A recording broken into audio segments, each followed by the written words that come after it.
Senador, o senhor me escuta? Boa noite. Oi, Leandro, boa noite. Só que eu estou sem a imagem de vocês, tá? Mas obrigado aí pela oportunidade. É óbvio que eu recebo essa notícia com muita indignação. É mais um capítulo triste na história do Brasil, em que nós agora estamos oficialmente numa ditadura, onde uma única pessoa sozinha, ela decreta a prisão de um ex-presidente da República, uma pessoa honesta, uma pessoa correta, que ao longo de toda essa perseguição que ele vem sofrendo, nesse processo que é de fachada, um jogo de cartas marcadas, era tudo que o Alexandre de Moraes queria, se vingar do presidente Bolsonaro. Não bastou apenas ele desequilibrar o processo eleitoral, atuando como presidente do TSE e pesando mais a favor do nosso concorrente do que dele. Afinal, missão dada é missão cumprida. E ele está aqui concretizando mais um desejo seu, né, mais uma satisfação pessoal sua de colocar em prisão domiciliar a maior referência de todos nós na política aqui no Brasil hoje, numa clara demonstração de vingança às sanções que ele sofreu pela Lei Magnitsky e também numa clara resposta que ele deve ter ficado muito incomodado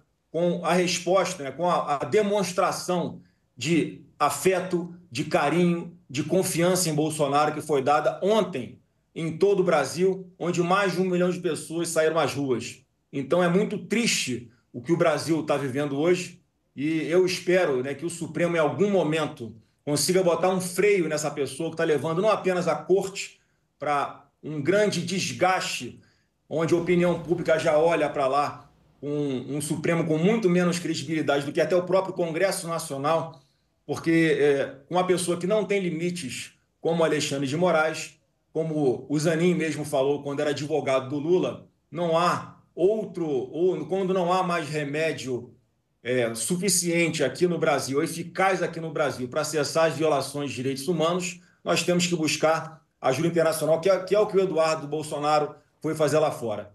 E antes de passar a próxima pergunta, vou responder a todas, né, com maior satisfação. Veja que absurdo como é que uma pessoa como Alexandre de Moraes não se declara suspeita para julgar um processo como esse, já que ele instaura de ofício um novo procedimento, sem ouvir Ministério Público, sem provocação de ninguém, né? Eu lembrava que na Faculdade de Direito o judiciário era um poder inerte, só agia quando fosse provocado, mas ele, com todos os superpoderes que ele foi adquirindo ao longo do tempo, e não houve uma autocontenção por parte do próprio Supremo aos seus arroubos autoritários, ele simplesmente não poderia ser o juiz de uma causa em que ele acusa o deputado exilado Eduardo Bolsonaro de buscar sanções contra ele próprio, Alexandre de Moraes, e ele está sentado presidindo, conduzindo um processo como esse, uma clara, objetiva, óbvia, transparente, inquestionável ferimento à Lei 1079, que é a lei do impeachment, que diz no seu artigo 39, inciso 2º, que um juiz, quando não se declara suspeito no caso que ele deveria fazê-lo, ele está incorrendo no crime de responsabilidade. Então é lamentável o que está acontecendo no Brasil, é uma covardia o que ele faz como ex-presidente da República, que nunca se negou a cumprir suas decisões judiciais, compareceu ao longo de todas essas dezenas de processos que foram abertas contra ele, basicamente por Alexandre de Moraes. Ele jamais poderia estar julgando o presidente Bolsonaro, porque ele claramente é um inimigo público do presidente Bolsonaro. Senador, o senhor é advogado, como o senhor falou, né? Lembra das aulas de direito, etc, etc. Independentemente de todas as críticas que o senhor, a defesa tem ao processo, onde ele corre na Suprema Corte, etc., e também a determinação das medidas cautelares, independentemente de considerá-las justas ou injustas, o fato é, quando o senhor publica aquele vídeo ontem, fica o entendimento de que o senhor descumpriu a medida cautelar determinada pelo ministro Alexandre de Moraes, tanto que a defesa se preocupou com isso e rapidamente o senhor tirou. Por que o senhor descumpriu a medida cautelar? Ô, Débora, olha que maluquice desse ser chamado Alexandre de Moraes. Como é que eu estou descumprindo a decisão cautelar dele se eu nem faço parte do processo? Eu não faço parte do processo, eu sou um parlamentar, eu sou um senador da República. Eu não porque sou... no caso seria perfil de terceiro, né? Subterfúgio, Pois essas mas coisas. é por causa dessa aberração jurídica de ele estender os efeitos de um processo a terceiros, é que, por exemplo, ele trouxe os Estados Unidos para dentro aqui do Brasil, a partir do momento em que ele começa a perseguir terceiros, que são americanos, que são empresas americanas, em procedimentos completamente ilegais, sigilosos, em que ele intima as pessoas por e-mail, pede para que a rede X cumpra as decisões dele, mas não diga por que está cumprindo, diga aí que a pessoa está infringindo as suas cláusulas internas, aí por isso que o perfil está sendo retirado do ar, ou porque uma postagem está sendo retirada do ar. É uma grande maluquice isso tudo. Ele acabou com as prerrogativas parlamentares. Meu presidente Davi Alcolumbre, o que é que o senhor vai fazer com relação a isso? Porque eu sou um senador da República, eu quero a proteção da minha casa, para a qual eu fui eleito, assim como o senhor foi também, porque não é mais possível o senhor fazer como o Rodrigo Pacheco, de ficar numa espécie de acordo para blindar um ministro do Supremo, quando ele claramente descumpriu a lei de impeachment, e ele deve sofrer um processo de impeachment que já era para ter começado muito antes. O Brasil tem essa bagunça porque o Senado Federal não está fazendo a sua parte. Agora veja, Débora, se o presidente Bolsonaro desse uma entrevista para vocês aqui agora na CNN, pelo que eu entendi da decisão, ele só não pode falar sobre o processo dele. Então, combina-se com vocês, já é uma restrição da liberdade de imprensa. Vocês não podem perguntar sobre alguns assuntos porque o Alexandre de Moraes não quer. Então, ele deu uma entrevista para vocês, falou de tudo menos do processo que ele estava respondendo. Né? Vocês foram tratar aí da receita, né, de palha italiana com o presidente Bolsonaro. Aí alguma pessoa ou milhares de pessoas pegam recortes dessa entrevista e colocam nas redes sociais. Na cabeça louca de Alexandre de Moraes, ele estaria descumprindo também a sua decisão. Então é algo que não tem nenhum controle. E óbvio que quando eu postei isso nas minhas redes sociais, eu fiz esse raciocínio. Bom, eu não tenho medida cautelar nenhuma contra mim, não faço parte desse processo, eu sou um parlamentar, eu posso postar aquilo que eu quiser, eu não tenho restrição nenhuma. E já que o presidente Bolsonaro está apenas fazendo uma saudação para as pessoas que estão ali em Copacabana, não durou 15 segundos a fala dele, eu não vi problema nenhum. Assim como os advogados do Bolsonaro também não viram problema nenhum. Eles falaram assim, Flávio, eu também não vejo problema nenhum, mas vai saber o que sai da cabeça do Alexandre de Moraes. E assim, na verdade, ele toma uma decisão monocrática, de uma forma covarde, responsabilizando Bolsonaro por terceiros. E não fui só eu que publiquei esse vídeo. Esse vídeo ele é um vídeo público nas redes sociais. E aí ele, para cumprir, né, para satisfazer essa sua necessidade de mostrar quem é que fala mais alto, quem é que manda no país, ele está mostrando que ele está mandando mesmo, já que o Senado não está fazendo nada.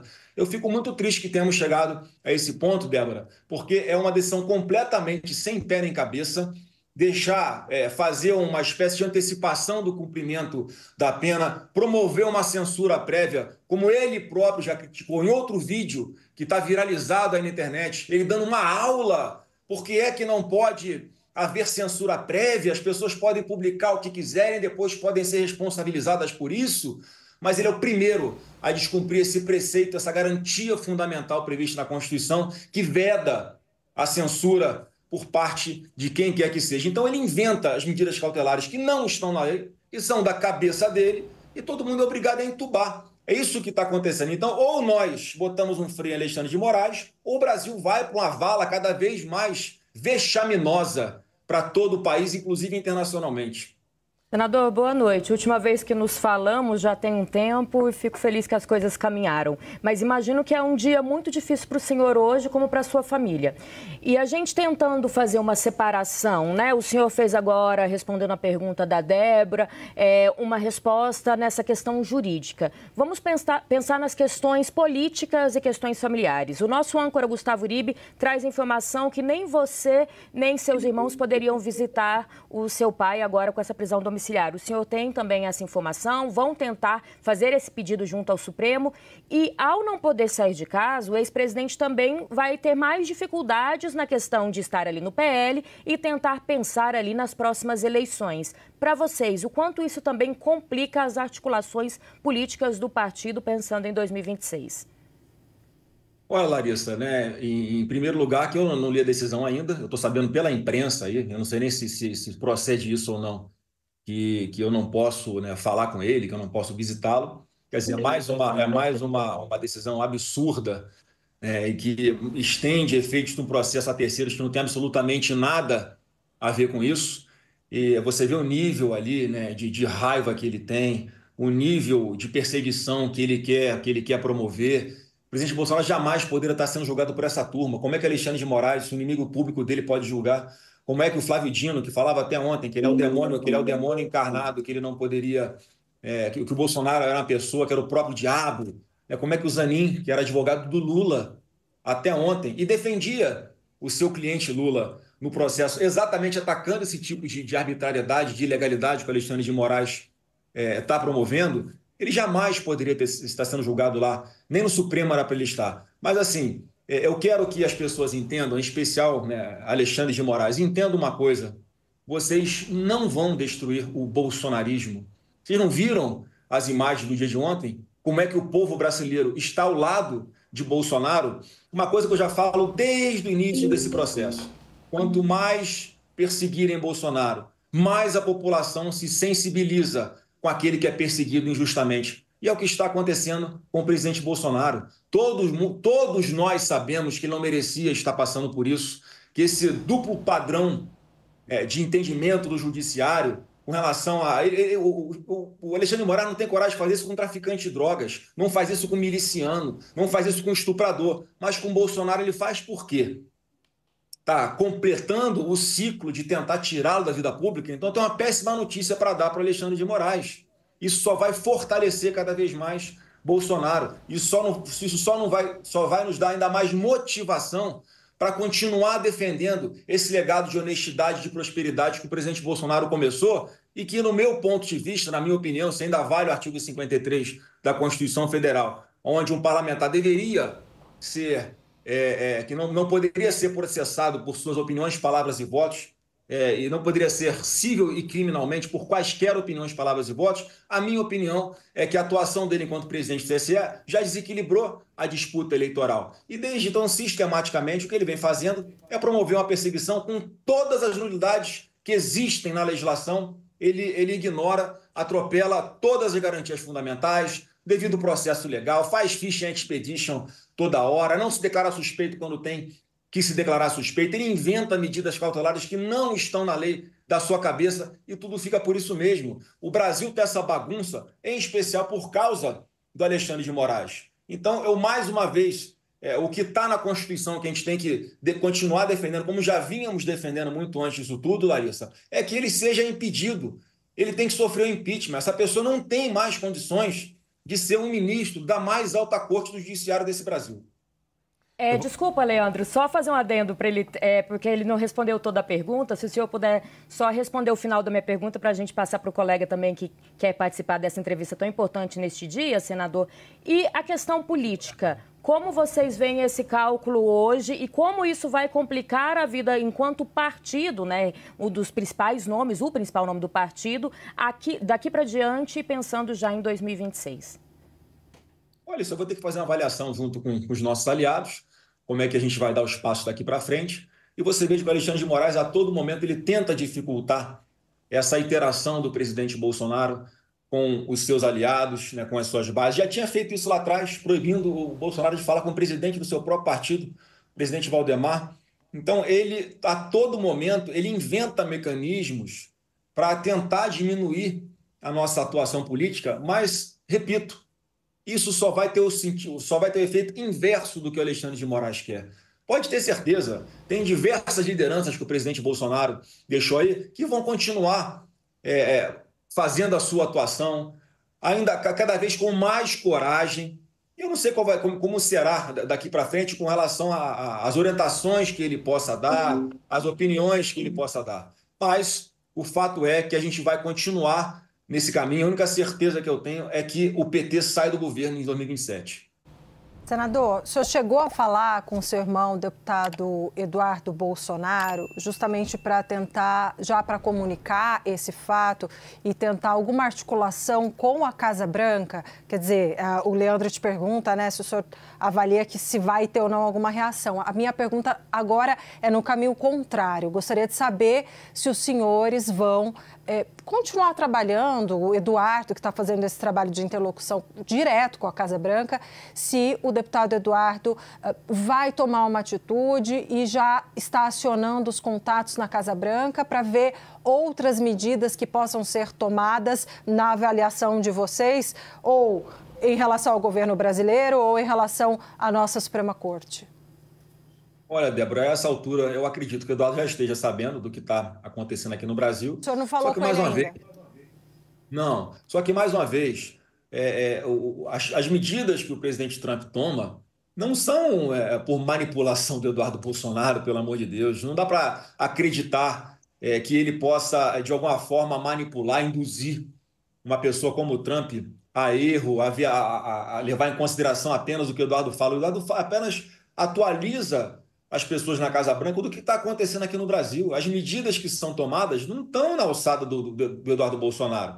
Só que, mais uma vez, Débora, pelo histórico do que está acontecendo, eu acho que dificilmente não acontecerá alguma coisa. Alexandre de Moraes atrapalha ainda mais o Brasil agora, nessas já difíceis negociações que o Brasil teria já que ter tido algumas semanas atrás com os Estados Unidos. Mais uma vez, é imprevisível o que vai acontecer.